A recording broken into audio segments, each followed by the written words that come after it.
नमस्कार. आता आपले नुलगावचे नागरिक आहेत त्यांना विचारूया. साहेब, आता मतदारसंघामध्ये चंदगड विधानसभामध्ये इलेक्शन चालू आहे. आता भावी आमदार म्हणून तुम्ही कोणाला पाहू शकता? काही विद्वान आमदार हे कामं केलेले आहेत का? काय झालंय, चंदगडचा आमदार इथपर्यंत पोचायला तयार नाही. नूलपर्यंत म्हणजे फक्त डांबरी आणि गटर म्हणजे विकास नव्हे, लोकांच्या घराघरापर्यंत जो रोजगार पोचवेल त्या रोजगारासाठी आम्ही माननीय कोराटे साहेबांना निवडलेला आहे. मानसिंग कोराटेंना निवडलेला आहे आणि त्यांनीच निवडून येतील असं मला खात्री आहे. मानसिंग कोराटे साहेब ग्राउंड लेवलला काम करतील का? हा, एक नंबर आहे एकदम. म्हणजे काय, त्यांना पदाचं हे नाही त्यांना एकदम. आणि मी मलाही मोठा आहे म्हणून पैशाचं बी गर्व नाही. त्यामुळं ते नक्की करतील, गोरगरिबांसाठी नक्की त्यांनी मदत करतील. नंदाताई बाबुळकर यांच्याबद्दल काय सांगू शकता? नंदा त्यांचं काय झालंय, मध्ये आता खंड पडलं ना, त्यामुळे कुपेकर साहेबांनी भरपूर काम केलेलं आहे. पण आता मध्ये खंड पडल्यामुळे लोकांनी जरासं ते हे केलं आणि नवा आमदार बदल घडवण्यासाठी नवा आमदार असं लोकांनी हे केलं, मान्य केलं. आता बंडखोरी आमदार पण उभे आहेत, त्यांच्याबद्दल काय प्रतिक्रिया आहे? बंडखोरी म्हणजे कसं आहे, मी एक भाजप तालुका उपाध्यक्ष आहे, गडिंग्लज तालुका उपाध्यक्ष आहे. त्यामुळं आम्ही अपक्ष करू शकत नाही. जनसुराज शक्ती ह्या पक्षात आमचे खोराटे साहेब आहेत, मानसिंग खोराटे साहेब. त्यामुळं आम्ही खोराटे साहेबांचं करायचं. आम्ही वरचं हे पण आदेश पण बघायला लागतो. राजेसाहेब पाटलांचं डेव्हलपमेंट बद्दल काय सांगू शकाल? डेव्हलपमेंट फक्त 1600 कोटी नुसतं नावालाच आहेत. तळागाळापर्यंत कधी त्यांनी बघितलं नाही. म्हणजे कामाची क्वांटिटी आणि क्वालिटी त्यांनी कधी बघितलं नाही. कॉन्ट्रॅक्टर काय करायला ह्याच्याकडे लक्ष दिलं नाही. त्यामुळे त्यांच्याबद्दल लोकांची फार रोष आहे लोकांच्या तिथे. जनता म्हणते की राजेसाहेब पाटील यांनी रोड करा म्हणा, रोड कन्स्ट्रक्शन म्हणा, बाकीची सर्व कामे केलेले आहेत असं म्हणते. त्याच्यावरती काय तुमचं ते काय आहे का? रोड केलेत म्हणून आता आहे, प्रत्येक आहे, पण ते क्वालिटी क्वांटिटी पाहिजे ना. आणि त्याचा जनसंपर्क कसा होता? जनसंपर्क नाही आपल्याकडे तर काय नाही. धन्यवाद साहेब. साहेब, तुमचं काय प्रतिक्रिया आहे? साहेब, आमची प्रतिक्रिया असं आहे, शेतकरी या देशाची शक्ती आहे. शेतकऱ्यांसाठी बाबा कुपेकर आणि श्रीपतराव शिंदे यांनी बारमाही पाण्याची सोय केलेली आहे. चित्रेने बदलले 3 तालुक्याचे चित्र. बाबा कुपेकर आणि श्रीपतराव शिंदे हे दोघे होते मित्र, आणि त्या मित्राची 2 मुलं आहेत. ती कोण? नंदिनीताई आणि स्वातीताई.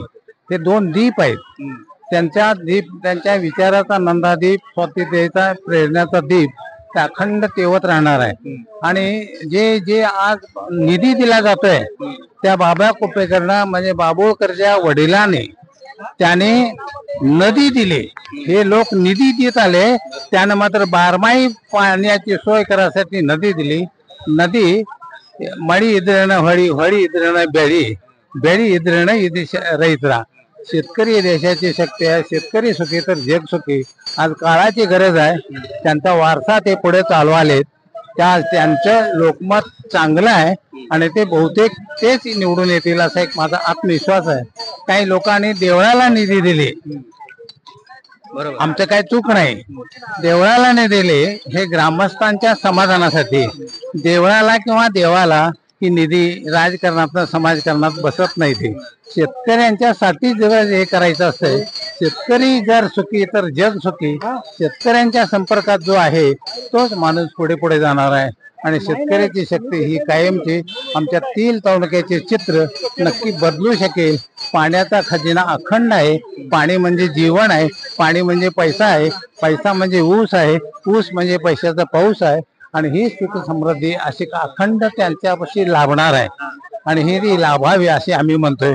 त्यासाठी आम्हाला का कुठल्या बद्दल रोष नाही, परंतु त्याने जे केलं त्या शेतकऱ्यांच्यासाठी जे करायला पाहिजे ते आज काळाची गरज आहे. म्हणून नंदाताई आणि स्वातीताई यांनी यात भाग घेतलेला आहे. साहेब, आता विद्वान आमदारांनी पण वीज बिल माफ केली, सर्व काही वीज बिल माफ. त्याच्याबद्दल त्यांनी काम नाही केला म्हणता, पण हे केलेलं आहेत ना त्यांनी?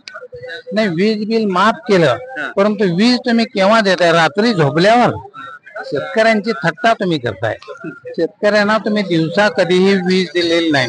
शेतकऱ्यांच्यासाठी अनेक आंदोलन झाले. शेतकऱ्यांच्यासाठी कोणीही पुढे होत नाही. फक्त शेतकऱ्यांच्यासाठी बारमाही पाण्याची जी सोय केली ते सूर्यचंद्र दिवा करू असो तोपर्यंत त्यांनी सोय केलेली आहे. ते अत्यंत महत्वाचं आहे. अशी सोय त्याही लोकांना करायला पाहिजेत. तरच हे आमचा भारत देश सुख समृद्धी होणार आणि आम्ही शेतकऱ्यांचे पैसे आमच्या धनाच्या रूपानं किंवा निधीच्या रूपानं आमचे पैसे आम्हाला देत असतात, त्याला निधी म्हणतात. तर निधी देण्यापेक्षा आम्हाला कुपेकर साहेबांनी श्रीपादराव शिंदेनी नदी दिलेली आहे, त्यात आम्ही समाधान मानतो. आणि आज काळाची गरज आहे, ह्याचा प्रत्येक शेतकऱ्याचं आराध्य दैवत आहे ते कोण, हे दोन माणसं. आणि शेतकरी हे त्यांचं दैवत होतं, म्हणून त्या दोन माणसांचा दीप ते तेव्हाले नंदादीप नंदाताईचा, बरोबर, प्रेरणादीप श्रीपादराव शिंदे. आमदार कसा असावा, भावी आमदार कसा असावा तुमच्या? भावी आमदार शेतकऱ्यांच्यासाठी, सर्वसामान्यांसाठी. गल्ली ही दिल्लीची किल्ली आहे, ते आमच्या हातात आणि आमच्या मतात आहे असं सांगणारा आमदार पाहिजे. नाहीतर कुठेतरी काहीतरी करायचं, तो माझ्याशी बोलला नाही, फुगून जायचं, तर काय तो कधी आमदार होऊ शकत नाही. त्याचं पर्व संपलेलं असते. त्या राजकारणात असंच असतंय, कोण कोणाला विचारायचं नसतंय. गल्ली तसं, दिल्लीत तसं, मग सामान्य शेतकऱ्याने आता जगायचं कसं, हा एक प्रश्न. धन्यवाद साहेब, धन्यवाद तुमच्या प्रतिक्रियाबद्दल.